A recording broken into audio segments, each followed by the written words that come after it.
Queridos estudiantes del 11º grado de la carrera de Bachillerato Técnico Profesional en Salud y Nutrición Comunitaria, tengan todas y todos un buen día.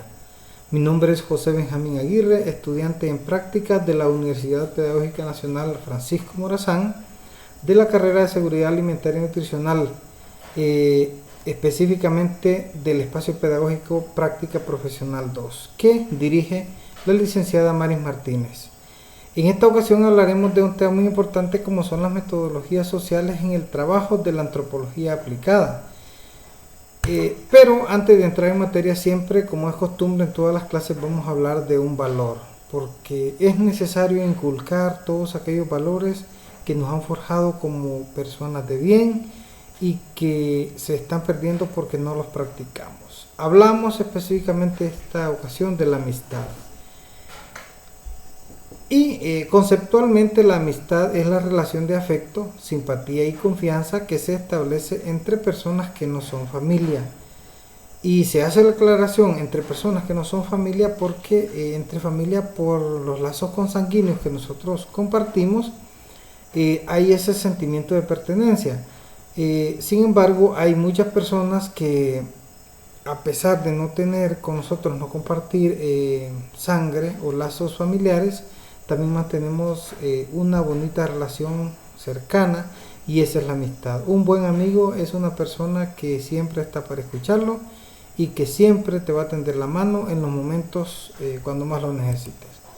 Bien, para hablar de los métodos, vamos a comenzar con el método etnográfico. Recuerdan ustedes que decíamos anteriormente que la etnografía es el estudio de todos aquellos pueblos y sus costumbres, ¿verdad?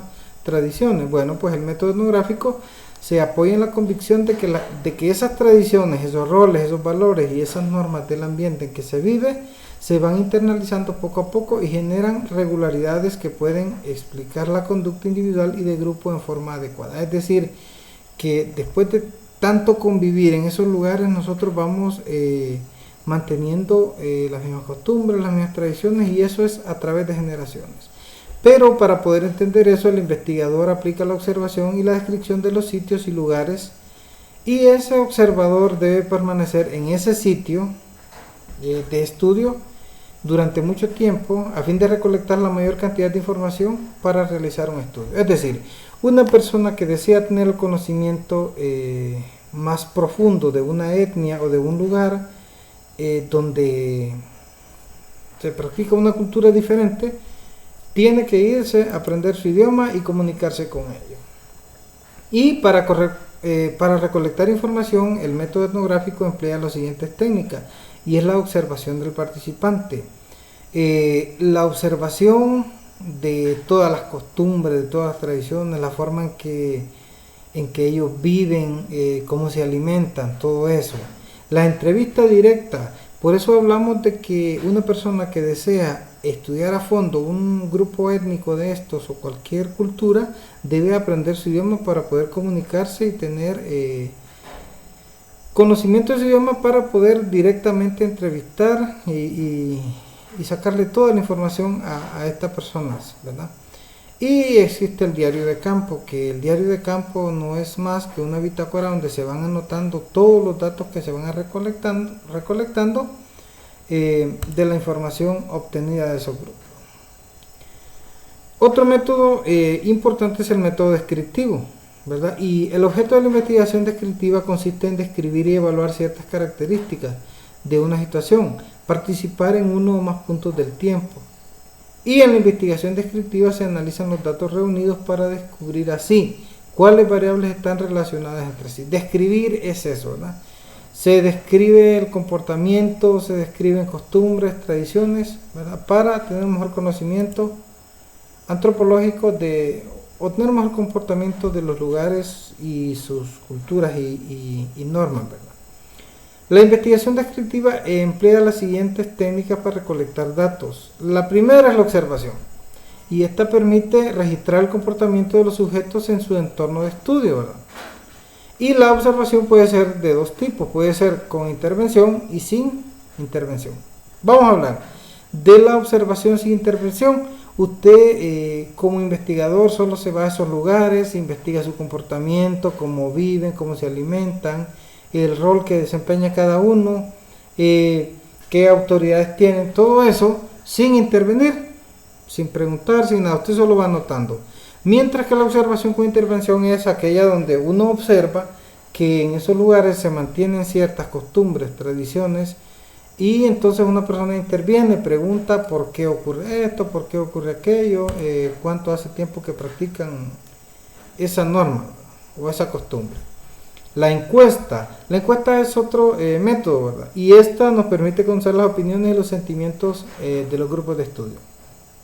Si nosotros queremos recolectar información, entonces nosotros elaboramos una encuesta que vaya acorde al nivel de entendimiento o con preguntas que sean fáciles de comprender para que podamos obtener la información en dichos grupos de estudio. Y está también, por último, el estudio de caso. El estudio de caso consiste en analizar una situación en particular de un grupo para obtener datos acerca de este. Vamos a ver en Honduras, por ejemplo, nos vamos a la montaña de la Flor. En la montaña de la Flor, nosotros nos interesa investigar únicamente esa etnia y ese grupo, las costumbres y tradiciones y cómo ha sido a través de los tiempos. Eso es un estudio de caso, investigarlos por separados. Por último tenemos el método comparativo. Y el método comparativo es el procedimiento de comparación sistemática de dos objetos de estudio que por lo general es aplicado para llegar a generalizaciones empíricas y a la comprobación de hipótesis. Y el método comparativo consiste en poner dos o más fenómenos uno del lado del otro para establecer sus similitudes y diferencias y de ello sacar conclusiones que definan un problema o que establezcan caminos futuros para mejorar el conocimiento de algo. Vamos a ver, nosotros a veces queremos investigar si realmente los lencas son descendientes de los mayas. Entonces, ¿qué es lo que nosotros hacemos? Buscamos entre los documentos que existen y la historia de los mayas, cómo era su comportamiento, cómo era su agricultura, cómo eran muchos factores y entonces los comparamos con los de los lencas.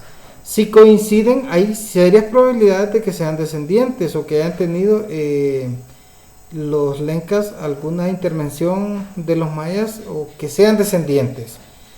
Entonces lo que nos permite este método comparativo es comparar sobre situaciones para ver qué tan cerca andamos de comparar dos grupos o de ver cuáles son las realidades de dos grupos étnicos o cuáles son las realidades de las distintas poblaciones que están en estudio.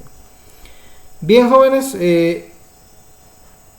para ir terminando con esta clase, es necesario que ustedes estén en su casa muy atentos y que este video puedan observarlo varias veces hasta que puedan comprender, porque es necesario conocer la temática para poder realizar el trabajo que les voy a pedir. Este trabajo para realizar en casa consiste en elaborar un resumen de la presentación sobre las metodologías sociales en el trabajo de la antropología aplicada.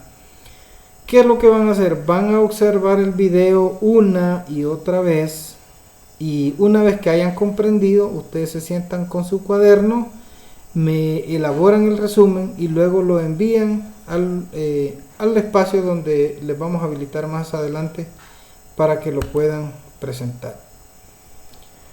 Por hoy es todo, queridos jóvenes. Recuerden ustedes que estamos ante una pandemia terrible, que es una enfermedad que debemos cuidarnos, porque cuidando nosotros cuidamos a los demás.